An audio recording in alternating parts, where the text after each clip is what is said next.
ത്രിയേക ദൈവത്തിന് സ്തുതി. വലിയ നോമ്പിൽ 5-ാം ഞായറാഴ്ച. ഇന്നത്തെ ധ്യാന വിഷയം വിമോചിപ്പിക്കുന്ന ക്രിസ്തു, വിമോചനത്തിനായുള്ള ആഹ്വാനം. വിശുദ്ധ ലൂക്കോസിന്റെ സുവിശേഷം 13-ാം അധ്യായം 10 മുതൽ 17 വരെയുള്ളതാണ് ഇന്നത്തെ വേദഭാഗം.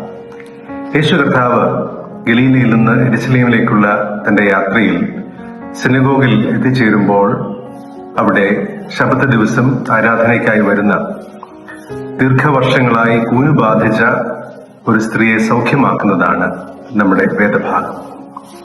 യേശു കർത്താവിന്റെ പരസ്യ ശുശ്രൂഷയുടെ പൂർത്തീകരണത്തിൽ യെരുശലേമിലേക്കുള്ള യാത്ര അതിലേറ്റവും പ്രധാനപ്പെട്ട ഒരു സംഭവമായാണ് ലൂക്കോസിന്റെ സുവിശേഷത്തിൽ വിവരിക്കുന്നത്. ദീർഘമായ വിവരണങ്ങൾ നാം കാണുന്നത് വിവിധ പട്ടണങ്ങളിലേക്കും ഗ്രാമങ്ങളിലേക്കും ഒക്കെ സഞ്ചരിച്ച് അവിടെയുള്ള ജനങ്ങളുമായി സംവദിക്കുന്ന, അവരുടെ ജീവിതാനുഭവങ്ങളുമായി താദാത്മ്യപ്പെടുന്ന, അവരെ ദൈവരാജ്യത്തിന്റെ ഉപദേശങ്ങൾ പഠിപ്പിക്കുന്ന, പലപ്പോഴും മത നേതാക്കന്മാരുമായൊക്കെ വിശ്വാസ കാര്യങ്ങളിൽ തർക്കിക്കുന്ന ഒരു കർത്താവിനെ നാം കാണുകയാണ്.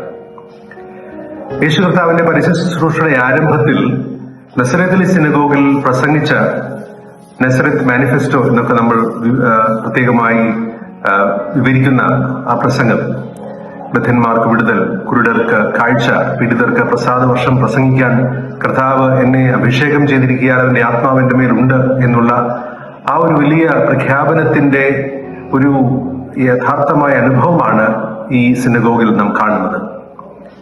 ഈ ഒരു സ്ത്രീയെ സുവിശേഷകൻ വിവരിക്കുന്നത് വളരെയധികം സിവിയറായ ഫിസിക്കൽ ഡിസബിലിറ്റി ഉള്ള ഒരു വ്യക്തിയായാണ്.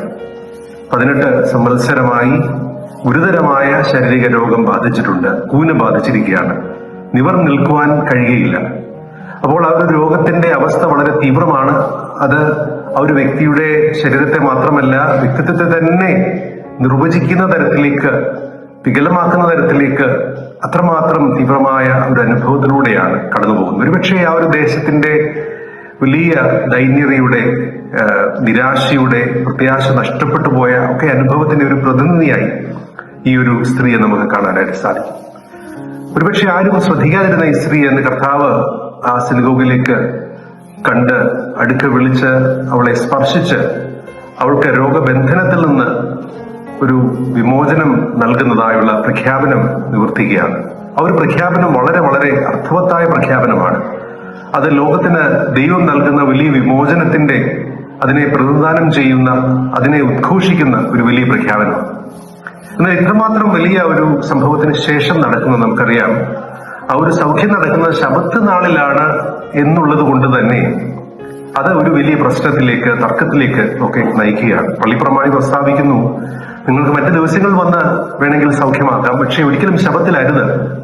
പള്ളിപ്രമാണിയെ സംബന്ധിച്ച് ഈ വലിയ സൗഖ്യം എന്ന് പറയുന്നത് ശബത്തിന്റെ ആചാരങ്ങളെ, അതിന്റെ നിയമങ്ങളെയൊക്കെ ലംഘിക്കുന്ന വെറും ഒരു ജോലി മാത്രമാണ്, ഒരു പ്രവൃത്തി മാത്രമാണ്. അവിടെയാണ് പലപ്പോഴും ആ ഒരു ചിന്താഗതിയുടെ വികലത നാം തിരിച്ചറിയുന്നത്. ശബത്ത് എന്നത് യഥാർത്ഥത്തിൽ എന്താണ്? ദൈവം എന്താണ് ശബത്തിനെ കൊണ്ട് അർത്ഥമാക്കുന്നത്? എന്തിനു വേണ്ടിയാണ് ഈ ശബത്ത് ആചരിക്കണമെന്ന് ദൈവം നിർദ്ദേശിക്കുന്നത്, കൽപ്പിക്കുന്നത് തിരിച്ചറിയാൻ കഴിയാതിരിക്കുന്ന വളരെ ദുഃഖകരമായ ഒരു അനുഭവമാണ്. കർത്താവ് ഓർമ്മിപ്പിക്കുന്നത് ശബത്ത് ജീവിത സൗഖ്യത്തിന്റെ, സാകല്യത്തിന്റെ, ആഘോഷത്തിന്റെ, ദൈവവുമായുള്ള ബന്ധത്തിന്റെ ഒരു വലിയ അനുഭവമാണ്.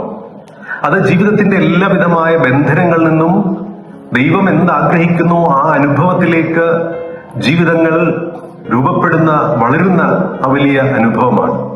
അതിന്റെ ഏറ്റവും അനുഗ്രഹീതമായ ഒരു സമയം, ഒരു കാലം, ഒരു അനുഭവമാണ് ശബത്ത്. ശബത്ത് അങ്ങനെ ആയി തീരേണ്ടതാണ്.